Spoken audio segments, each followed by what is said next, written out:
ಮಾನ್ಯ ಕುಮಾರಸ್ವಾಮಿ ಅವರಿಗೆ ಪಾಪ ಇಲ್ಲಿ ಸರ್ಕಾರ ಬೀಳಿಸಿ ಮುಖ್ಯಮಂತ್ರಿ ಆಗೋಣ ಅಂತ ಹಗಲ್ಗನಸು ಕಾಣ್ತಾ ಇದ್ರು.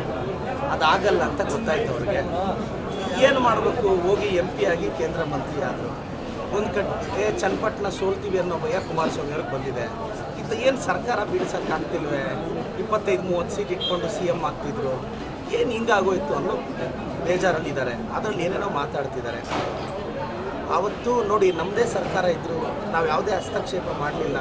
ಈಗ ಮುಕ್ತ ತನಿಖೆಗೆ ಆದೇಶ ಮಾಡಿದ್ದೀವಿ ಅಲ್ವಾ. ಇಂಥ ಜಯಂತಿಗಳಿಗೆ ಪ್ರೋತ್ಸಾಹ ಕೊಟ್ಟಿದ್ದೆ ನಮ್ಮ ಸಿದ್ದರಾಮಯ್ಯ ಸಾಹೇಬರು.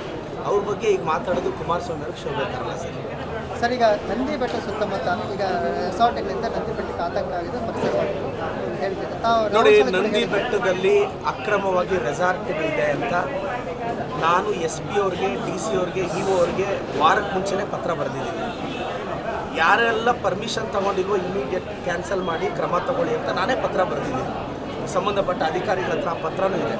ನಾವು ಮುಲಾಜಿಲ್ಲದೆ ಕ್ರಮ ತಗೊತೀವಿ. ಮತ್ತು ಅಕ್ರಮ ಗಣಿಗಾರಿಕೆ ಏನು ನಡೀತಿದೆ, ನಾನು ಗೆದ್ದಾಗಿಂದ ಅದ್ರ ವಿರುದ್ಧ ಫೈಟ್ ಮಾಡ್ತಿದ್ದೀನಿ ಅಲ್ವ. ನಾವು ಯಾರ ಮುಲಾಜಲ್ಲೂ ಇಲ್ಲ. ನೀವು ನೋಡ್ತಿದ್ದೀರ, ಫೈನ್ಸ್ ಹಾಕ್ತಿದ್ದೀವಿ, ನಿಲ್ಲಿಸ್ತಿದ್ದೀವಿ, ಓವರ್ ಟನ್ನು.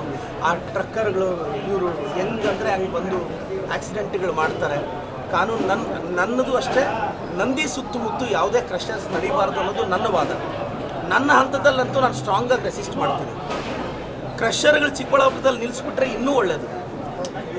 ನಾನು ಈ ಸಲ ಸೆಷನ್ನಲ್ಲಿ ರೈಸ್ ಮಾಡಬೇಕು ಅಂತಿದ್ದೀನಿ. ಈಗ ಏನಾಗುತ್ತೆ, ಏಕಾಏಕಿ ನನಗೆ ಅಷ್ಟು ಪವರ್ ಇಲ್ಲ ಸರ್. ಕ್ರಷರ್ಗಳನ್ನ ಏಕಾಏಕಿ ನನ್ನ ಸಿಗ್ನೇಚರ್ಗೆ ಏನಾದರೂ ಪವರ್ ಇದ್ದರೆ, ಎಲ್ಲಾದರೂ ಸೆಕ್ಷನ್ ಇದ್ದರೆ ಹುಡುಕಿ ನಿಮ್ಮ ಮುಂದೆನೇ ಸೈನ್ ಹಾಕ್ಬಿಡ್ತೀನಿ. ನನಗದು ಪವರ್ ಇಲ್ಲ ನನ್ನ ಲೆವೆಲಲ್ಲಿ. ಅದು ಸರ್ಕಾರದ ಮಟ್ಟದಲ್ಲಿ ಆಗಬೇಕು. ನಾನು ರೆಸಿಸ್ಟ್ ಮಾಡ್ತಿದ್ದೀನಿ. ನಾನು ಕ್ರಷರ್ಗಳಿಗೆ ವಿರೋಧನೇ. ಕ್ರಷರ್ಗಳ ವಿರೋಧ. ಅವ್ರು ನಿಲ್ಲಿಸ್ಬಿಟ್ರೆ ಇನ್ನೂ ಒಳ್ಳೆಯದು. ನಾನಂತೂ ಸೀರಿಯಸ್ ಆಗಿ ರೈಸ್ ಮಾಡ್ತೀನಿ. ಹೇಗೆ ಸರ್?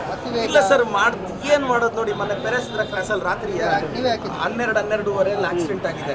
ನನಗೆ ರಾತ್ರಿ ನಮ್ಮೂರು ಹುಡುಗರು ಫೋನ್ ಮಾಡಿದ್ರು. ನಾವು 1:30 CC ಕ್ಯಾಮ್ರಾ ಫುಟೇಜ್ ತೆಗೆಸಿ ನೋಡಿ, ನಾನು 2 ಗಂಟೆಗೆಲ್ಲ ನಿಮಗೆ ಶೇರ್ ಮಾಡಿದೆ ಆ ವಿಡಿಯೋ. ಹಂಗೆಲ್ಲ ಒಂದು ಮಗು ಬಿದ್ದಿದ್ರು. ಆ ಲಾರಿಗಳವರು, ಟಿಪ್ಪರ್ಗಳವ್ರಿಗೆ ಪರಿಜ್ಞಾನ ಇಲ್ಲ. ಮತ್ತು ಆ ಟಿಪ್ಪರ್ಗಳು ಓಡಿಸುವಾಗ ಮೊಬೈಲ್ಗಳು ಓಡಿಸ್ಕೊಂಡು, ಇಯರ್ಫೋನ್ಗಳು ಕೇಳಿಸ್ಕೊಂಡು ಯಾವನು ಇವ್ರನ್ನೆಲ್ಲ ಕಂಟ್ರೋಲ್ ಮಾಡೋನು? ನಾನು ಸರ್ಕಾರದಲ್ಲಿ ಸ್ಟ್ರಾಂಗ್ ಆಗಿ ವಿನಂತಿ ಮಾಡ್ತೀನಿ, ದಯವಿಟ್ಟು ಕ್ರಷರ್ಗಳು ನಿಂತರೆ ಒಳ್ಳೆಯದು. ನಾನು ಅದರ ವಿರುದ್ಧ ಇದ್ದೀನಿ. ಸಾರ್ವಜನಿಕ ಭಾಳಷ್ಟು ತೊಂದರೆ ಆಗಿದೆ ಸರ್. ಕ್ರಷರ್ಸಿಂದ ಹೋಗ್ತಿದ್ರೆ ಕಲ್ಲು ಬಂದು ಕಣ್ಣು ಬೀಳೋದು ಬರ್ತಿದೆ ಸರ್. ಈಗ ಏನಾಗ್ತಿದೆ, ನಾವು ಅದನ್ನು ಸ್ಟ್ರಾಂಗಾಗಿ ರೆಸಿಸ್ಟ್ ಮಾಡ್ತೀವಿ ಸರ್. ನಾನು ಇನ್ಮೇಲೆ ಸ್ಟ್ರಾಂಗಾಗಿ ಮೊನ್ನೆ ಒಂದು ಕಮಿಟಿಯವ್ರು ಕೊಟ್ಟಿದ್ದಾರೆ, ನಿಲ್ಲಿಸ್ಬೇಕು ಸುತ್ತಮುತ್ತ ಅಂತ. ನಾನು ಮಾನ್ಯ ಮುಖ್ಯಮಂತ್ರಿಗಳಿಗೆ, ಮೈನಿಂಗ್ ಮಿನಿಸ್ಟ್ರಿಗೆ ನಾನು ಹೋಗಿ ಮನವಿ ಕೊಡ್ತೀನಿ, ದಯವಿಟ್ಟು ನಮ್ಮ ತಾಲೂಕಲ್ಲಿ ಮೈನಿಂಗ್ ಮಾಡಬೇಡಿ ಅಂತ ನಾನು ವಾದಿಸ್ತೀನಿ. ಈಗ ಜಿಲ್ಲಾಡಳಿತಕ್ಕೂ ಅಧಿಕಾರ ಇದೆ ಸರ್ ಕಡಿವಾಣ ಹಾಕಲಿಕ್ಕೆ. ಸರ್ ಅಂದರೆ ಏನಾಗಿದೆ ಅಂದರೆ, ಈಗ ಲೈಸೆನ್ಸ್ ಇದೆ, ಈಗ ಸರ್ಕಾರದ ಬೊಕ್ಕಸ. ವೈಲೇಷನ್ಸ್ ಬಗ್ಗೆ ಕಡಿವಾಣ ಇಲ್ಲ ಸರ್, ವೈಲೇಷನ್ಸ್ ಅಂತೂ ಓವರ್ಲೋಡು. ನೀವು ಏನಿಲ್ಲ ಸರ್, ನಿಲ್ಲಿಸ್ತಾ ಇದೀವಲ್ಲ. ನೀವು ನೋಡಿದ್ರಲ್ಲ ಮೊನ್ನೆ ಗಲಾಟೆಗಳು ಮಾಡಿದ RTO ಆಫೀಸರ್ಸ್ ಮೇಲೆ, ನೀವು ನೋಡ್ತಿದ್ದೀರಲ್ಲ ಸರ್. ವರ್ಷದಿಂದ ಇದು ಮಾಡ್ತಾನೇ ಇದ್ದೀವಿ. ಅವ್ರಿಗೆ ಭಯ ಭಕ್ತಿ ಇಲ್ಲ ಕ್ರಷರ್ಸ್ ಓನರ್ಗಳಿಗೆ. ನಾನಂತೂ ಕ್ರಷರ್ಗಳಿಗೆ ವಾರ್ನ್ ಮಾಡ್ತಿದ್ದೀನಿ. ನನ್ನ ಹಂತದಲ್ಲಿ ತಡೆಯೋ ಶಕ್ತಿ ಇಲ್ಲ. ನಾನು ಸರ್ಕಾರದಲ್ಲಿ ಇದನ್ನು ಪಟ್ಟಾಗಿ ಹಿಡಿತೀನಿ. ಆದಷ್ಟು ಬೇಗ ಎಲ್ಲ ಕ್ರಷರ್ಗಳನ್ನ ಮುಚ್ಚಿಸ್ಬೇಕು ಅನ್ನೋದೇ ನನ್ನ ಆಸೆ. ನೀವು ನೋಡ್ತಾನೇ ಇದ್ದೀರಾ, ನಾನು ಅವ್ರ ವಿರುದ್ಧ ಫೈಟ್ ಮಾಡ್ತಾನೇ ಇದ್ದೀನಿ. ಬಟ್ ಯಾವತ್ತೋ ಒಂದಿನ ನಿಲ್ಲಿಸ್ತೀನಿ ಸರ್, ಅದಂತೂ ಸತ್ಯ. ಸರ್, ಚಿಕ್ಕಬಳ್ಳಾಪುರದಲ್ಲಿ ವಾಲ್ಮೀಕಿ ಭವನ ಯಾವಾಗ ಬರುತ್ತೆ ಸರ್? ಈಗಾಗಲೇ 4 ಕೋಟಿ ಅನುದಾನ ತಂದಿದ್ದೀವಿ. ಜಾಗದಲ್ಲಿ ಸ್ವಲ್ಪ ಸಮಸ್ಯೆ ಇದೆ. ಬೇಗ ಅದು ವಾಲ್ಮೀಕಿ ಭವನ ಕಟ್ತೇವೆ ಸರ್.